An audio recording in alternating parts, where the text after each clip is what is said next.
ರಾಜ್ಯ ಬಿಜೆಪಿಯಲ್ಲಿ ಬೆಂಕಿ ಬಿರುಗಾಳಿ. ಬಿಜೆಪಿ ಬುಡಕ್ಕೆ ಬಂತಲ್ಲ ಕುತ್ತು. ಹೈಕಮಾಂಡ್ ಖಡಕ್ ಡಿಸಿಷನ್. ರಾಜ್ಯ ಬಿಜೆಪಿಯಲ್ಲಿ ಬೆಂಕಿ ಬಿರುಗಾಳಿ ಎದ್ದಿದೆ.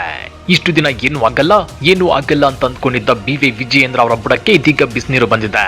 ಎಲ್ಲ ಅಂದುಕೊಂಡಂತೆ ಆದ್ರೆ ಇನ್ನು ಕೆಲವೇ ದಿನಗಳಲ್ಲಿ ವಿಜಯೇಂದ್ರ ತಲೆದಂಡ ಆಗೋದು ಗ್ಯಾರಂಟಿ. ಹಾಗಾದ್ರೆ ದಿಲ್ಲಿ ಬಿಜೆಪಿ ಹೈಕಮಾಂಡ್ ತೆಗೆದುಕೊಂಡ ಆ ಖಡಕ್ ಡಿಸಿಷನ್ ಏನು? ರಾಜ್ಯ ಬಿಜೆಪಿಯಲ್ಲಿ ಅಲ್ಲೋಲ ಕಲ್ಲೋಲವಾಗ್ತಿರೋದಾದ್ರೂ ಯಾಕೆ ಗೊತ್ತಾ? ಆ ಕುರಿತ ಇನ್ಸೈಡ್ ಮಾಹಿತಿಯನ್ನ ಬಿಚ್ಚಿಡ್ತೇವೆ. ಆದ್ರೆ ಅದಕ್ಕಿಂತ ಮೊದಲು ಹಲೋ ಕನ್ನಡ ಯೂಟ್ಯೂಬ್ ಚಾನಲ್ ಅನ್ನ ಸಬ್ಸ್ಕ್ರೈಬ್ ಮಾಡ್ಕೊಳ್ಳಿ. ಹಾಗೇನೇ ಪಕ್ಕದಲ್ಲಿರೋ ಬೆಲ್ ಬಟನ್ ಅನ್ನು ಪ್ರೆಸ್ ಮಾಡಿ. ಬಿವೈ ವಿಜಯೇಂದ್ರ ರಾಜ್ಯ ಬಿಜೆಪಿಯ ಜೂನಿಯರ್ ಎಂಎಲ್ಎ. ಆದ್ರೂ ಇವರ ತಂದೆಯ ಕೃಪಾ ಕಟಾಕ್ಷದಿಂದಾಗಿ ದೊಡ್ಡ ಜವಾಬ್ದಾರಿಯನ್ನ ಹೊತ್ತುಕೊಂಡಿದ್ದಾರೆ. ಆ ಕುರ್ಚಿಯಲ್ಲಿ ಕೂತ ಅನುಭವ ಇಲ್ಲದಿದ್ರೂ ತಮಗೆ ತೋಚಿದ ರೀತಿ ಅಧಿಕಾರವನ್ನ ನಿಭಾಯಿಸಿದ್ದಾರೆ. ಆದ್ರೀಗ ಬಿವೈ ವಿಜಯೇಂದ್ರ ಅವರು ಆ ಕುರ್ಚಿಯಲ್ಲಿ ಕೂರಲು ಅರ್ಹತೆ ಪಡೆದಿಲ್ಲ ಅನ್ನೋ ಮಾತುಗಳು ರಾಜ್ಯ ಬಿಜೆಪಿಯಲ್ಲೇ ಹಿಂದೆಂದಿಗಿಂತಲೂ ದೊಡ್ಡ ಮಟ್ಟದಲ್ಲಿ ಸದ್ದು ಮಾಡ್ತಿವೆ. ಅಷ್ಟೇ ಅಲ್ಲ, ಬಿಜೆಪಿ ಹೈಕಮಾಂಡ್ ಕೂಡ ವಿಜಯೇಂದ್ರ ಪೂರ್ ಪರ್ಫಾರ್ಮೆನ್ಸ್ ಗೆ ತಲೆ ಚೆಚ್ಕೊಳ್ತಾ ಇದೆ. ಮೊದಲು ಬಿವೈ ವಿಜಯೇಂದ್ರ ಅವರನ್ನ ಕರ್ನಾಟಕ ರಾಜ್ಯ ಬಿಜೆಪಿ ಅಧ್ಯಕ್ಷ ಸ್ಥಾನದಿಂದ ಕೆಳಗಿಳಿಸಿ ಅಲ್ಲಿಗೆ ಬೇರೊಬ್ಬರನ್ನ ತಂದು ಕೂರಿಸಿದ್ರೆ ಸಾಕಪ್ಪ ಅನ್ನೋ ನಿರ್ಧಾರಕ್ಕೆ ಬಂದಿದೆ. ಇಂಟ್ರೆಸ್ಟಿಂಗ್ ಸಂಗತಿ ಏನಂದ್ರೆ ಬಿಜೆಪಿ ಹೈಕಮಾಂಡ್ ನ ಈ ನಿರ್ಧಾರ ಬಾಣಲೆಯಿಂದ ಬೆಂಕಿಗೆ ಬಿದ್ದಂತಾಗಿದೆ. ಅದು ಯಾಕೆ ಗೊತ್ತಾ? ಅದನ್ನ ಒಂದ್ ಸ್ವಲ್ಪ ಬಿಡಿಸಿ ಹೇಳ್ತೀವಿ ನೋಡಿ. ಕರ್ನಾಟಕ ಬಿಜೆಪಿ ಮನೆಯೊಂದು 10 ಬಾಗಿಲುಗಳಾಗಿ 3 ವರ್ಷಗಳೇ ಕಳೆದಿವೆ. 2023ರಲ್ಲಿ ಬಿಜೆಪಿ ಸರ್ಕಾರದ ಭ್ರಷ್ಟಾಚಾರ ಮುಗಿಲು ಮುಟ್ಟಿತ್ತು. ಸರ್ಕಾರದ ಪ್ರತಿ ಇಲಾಖೆಯಲ್ಲೂ 40% ಕಮಿಷನ್ ಕರ್ಮಕಾಂಡ, 545 PSI ನೇಮಕಾತಿ ಅಕ್ರಮ, ಬಿಟ್ಕಾಯಿನ್ ಸ್ಕ್ಯಾಮ್, ಕೋವಿಡ್ ಸ್ಕ್ಯಾಮ್ ಹೀಗೆ 10 ಹಗರಣಗಳಲ್ಲಿ ಬಿಜೆಪಿಗೆ ಕಳಂಕ ಮೆತ್ತಿಕೊಂಡಿತ್ತು. ಇದರಿಂದ 2023ರ ರಾಜ್ಯ ವಿಧಾನಸಭಾ ಚುನಾವಣೆಯಲ್ಲಿ ಬಿಜೆಪಿಯನ್ನ ರಾಜ್ಯದ ಜನ ಸಾರಾಸಗಟಾಗಿ ತಿರಸ್ಕರಿಸಿದ್ರು.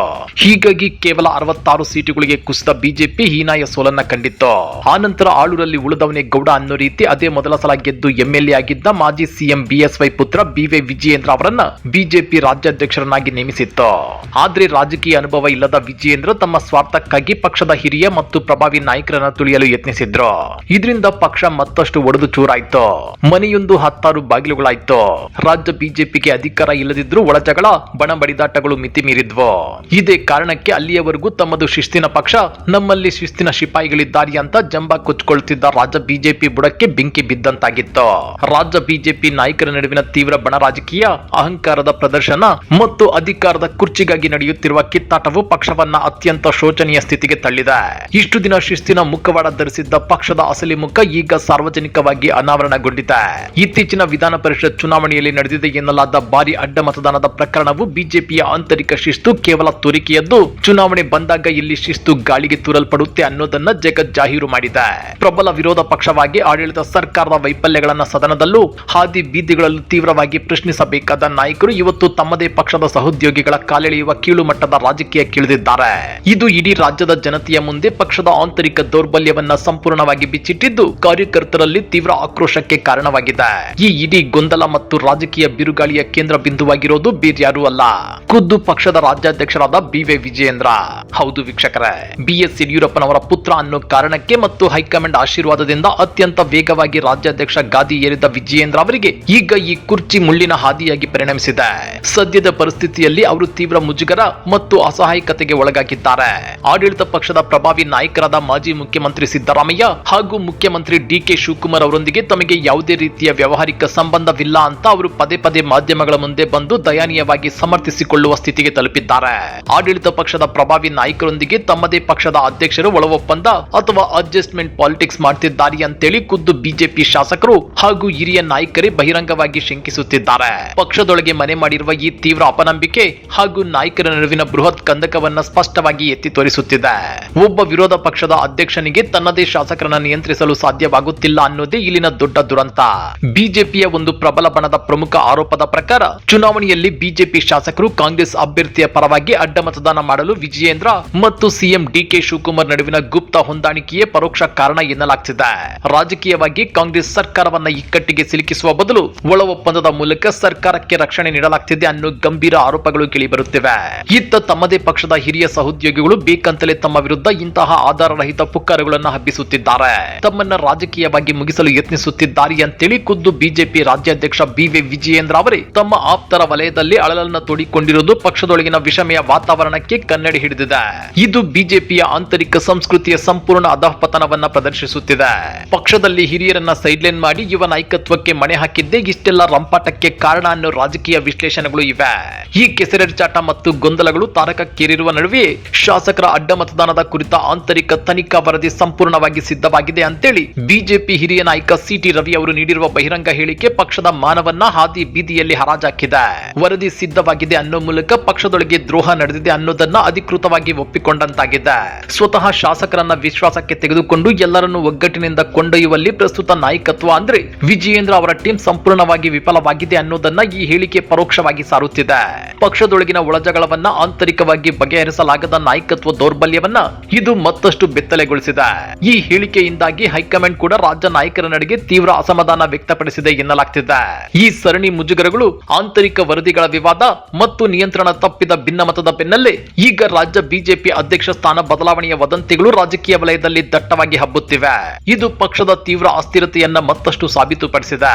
ವಿಜಯೇಂದ್ರ ಅವರ ನಾಯಕತ್ವವನ್ನ ಮೊದಲಿನಿಂದಲೂ ತೀವ್ರವಾಗಿ ವಿರೋಧಿಸುತ್ತಿರುವ ಅತೃಪ್ತ ನಾಯಕರ ದೊಡ್ಡ ದಂಡೆ ಇದೆ.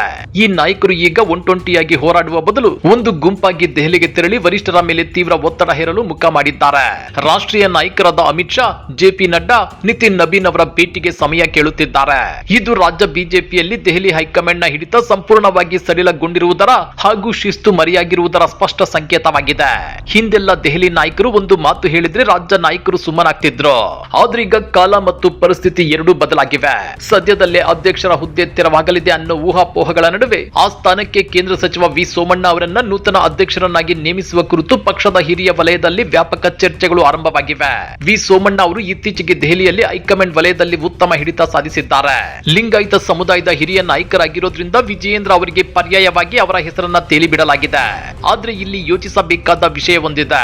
ವಿಜಯೇಂದ್ರ ಅವರನ್ನ ಕೆಳಗಿಳಿಸಿ ವಿ ಸೋಮಣ್ಣ ಅವರಿಗೆ ಪಟ್ಟ ಕಟ್ಟಿದ ತಕ್ಷಣ ಬಿಜೆಪಿಗೆ ಅಂಟಿರೋ ಈ ಆಳವಾದ ಬಣ ರಾಜಕೀಯದ ಕ್ಯಾನ್ಸರ್ ಗುಣಮುಖವಾಗುವ ಯಾವುದೇ ಲಕ್ಷಣಗಳಿಲ್ಲ. ಯಾಕಂದ್ರೆ ಬಿರುಕು ಇರೋದು ಕೇವಲ ಇಬ್ಬರು ನಾಯಕರ ನಡುವೆ ಅಲ್ಲ, ಇಡೀ ಪಕ್ಷದ ವ್ಯವಸ್ಥೆಯಲ್ಲಿ. ಕೇವಲ ಮುಖಗಳ ಬದಲಾವಣೆಯಿಂದ ಅಥವಾ ಕುರ್ಚಿಯ ಅದಲು ಬದಲಿನಿಂದ ಪಕ್ಷದೊಳಗಿನ ಹಳೆಯ ಬಿರುಕುಗಳು ಮತ್ತು ದ್ವೇಷಗಳು ಬಗೆಹರಿಯಲಾರವು ಅನ್ನೋದು ಮೇಲ್ನೋಟಕ್ಕೆ ಸಾಬೀತಾಗುತ್ತಿದೆ. ಒಂದು ಬಣವನ್ನ ಸಮಾಧಾನ ಪಡಿಸಿದ್ರೆ ಮತ್ತೊಂದು ಬಣ ಬಂಡಾಯ ಏಳೋದು ಗ್ಯಾರಂಟಿ ಎಂಬಂತಾಗಿದೆ. ಕೊನೆಯದಾಗಿ ಹೇಳಬೇಕು ಅಂದ್ರೆ ವೈಯಕ್ತಿಕ ದ್ವೇಷ, ಪ್ರತಿಷ್ಠೆ ಮತ್ತು ಅಧಿಕಾರದ ಆಸೆಗಾಗಿ ಬಿಜೆಪಿ ನಾಯಕರು ನಡೆಸುತ್ತಿರುವ ಈ ಮಹಾಭಾರತದಂತಹ ಕದನವು ರಾಜ್ಯದಲ್ಲಿ ಪಕ್ಷವನ್ನ ದಿನೇ ದಿನೇ ಪಾತಾಳಕ್ಕೆ ತಳ್ಳುತ್ತಿದೆ. ಶಿಸ್ತು, ಸಿದ್ಧಾಂತ ಮತ್ತು ದೇಶಭಕ್ತಿಯ ಹೆಸರಿನಲ್ಲಿ ಇಷ್ಟು ದಿನ ಜನರ ವೋಟ್ ಬ್ಯಾಂಕ್ ಸೆಳೆಯುತ್ತಿದ್ದ ಪಕ್ಷವು ಇದೀಗ ಕೇವಲ ಅಧಿಕಾರ ದಾಹಿಗಳ ಮತ್ತು ಸ್ವಾರ್ಥಿಗಳ ಗುಂಪಾಗಿ ಮಾರ್ಪಟ್ಟಿದೆ. ರಾಜಕೀಯದಲ್ಲಿ ಅಧಿಕಾರದ ಆಸೆ ಸಹಜ, ಆದ್ರೆ ಅದು ಪಕ್ಷದ ಬುಡಕ್ಕೆ ಕೊಡಿಲಿ ಪೆಟ್ಟು ನೀಡುವಂತಾಗಬಾರದು. ಸದ್ಯಕ್ಕೆ ಕರ್ನಾಟಕದಲ್ಲಿ ಕಾಂಗ್ರೆಸ್ ಸರ್ಕಾರವನ್ನ ಎದುರಿಸುವ ಬದಲು ಬಿಜೆಪಿ ತನ್ನಿಚ್ಛೆಯಂತೆ ತಾನೇ ನಾಶದ ಹಾದಿ ಹಿಡಿದಂತೆ ಕಾಣುತ್ತಿದೆ. ಇದೇ ಪರಿಸ್ಥಿತಿ ರಾಜ್ಯ ಬಿಜೆಪಿಯಲ್ಲಿ ಮುಂದುವರೆದರೆ ಮುಂಬರುವ ದಿನಗಳಲ್ಲಿ ಜನರ ದೃಷ್ಟಿಯಲ್ಲಿ ಪಕ್ಷವು ಉಳಿಸಿಕೊಂಡಿರುವ ತನ್ನ ಅಲ್ಪ ಸ್ವಲ್ಪ ವಿಶ್ವಾಸಾರ್ಹತೆಯನ್ನ ಸಂಪೂರ್ಣವಾಗಿ ಕಳೆದುಕೊಂಡು ರಾಜಕೀಯ ಅಸ್ತಿತ್ವವನ್ನೇ ಕಳೆದುಕೊಳ್ಳುವ ದೊಡ್ಡ ಅಪಾಯವಿದೆ. ಈ ಬಿಕ್ಕಟ್ಟನ್ನ ಬಿಜೆಪಿ ಹೈಕಮಾಂಡ್ ಅದೇಗೆ ನಿಭಾಯಿಸುತ್ತೆ ಅನ್ನೋದೇ ಸದ್ಯದ ಯಕ್ಷ ಪ್ರಶ್ನೆ. ನಿಮ್ಮ ಪ್ರಕಾರ ಬಿಜೆಪಿಯ ಈ ದುಸ್ಥಿತಿಗೆ ಯಾರು ಕಾರಣ? ಬಿವೈ ವಿಜಯೇಂದ್ರ ಬದಲಾವಣೆ ಆಗ್ಲೇಬೇಕಾ? ನಿಮ್ಮ ಅನಿಸಿಕೆಯನ್ನ ಕಮೆಂಟ್ ಮಾಡಿ. ಹಾಗೇನೆ ವಿಡಿಯೋ ಲೈಕ್ ಮಾಡಿ, ಶೇರ್ ಮಾಡಿ. ಇಂಥ ಮತ್ತಷ್ಟು ರೋಚಕ ರಾಜಕೀಯ ಸುದ್ದಿಗಳನ್ನ ಮಿಸ್ ಮಾಡದೆ ನೋಡ್ಬೇಕು ಅಂದ್ರೆ ಹಲೋ ಕನ್ನಡ ಯೂಟ್ಯೂಬ್ ಚಾನೆಲ್ ಅನ್ನ ಸಬ್ಸ್ಕ್ರೈಬ್ ಮಾಡ್ಕೊಳ್ಳಿ. ಜೈ ಹಿಂದ್, ಜೈ ಕರ್ನಾಟಕ.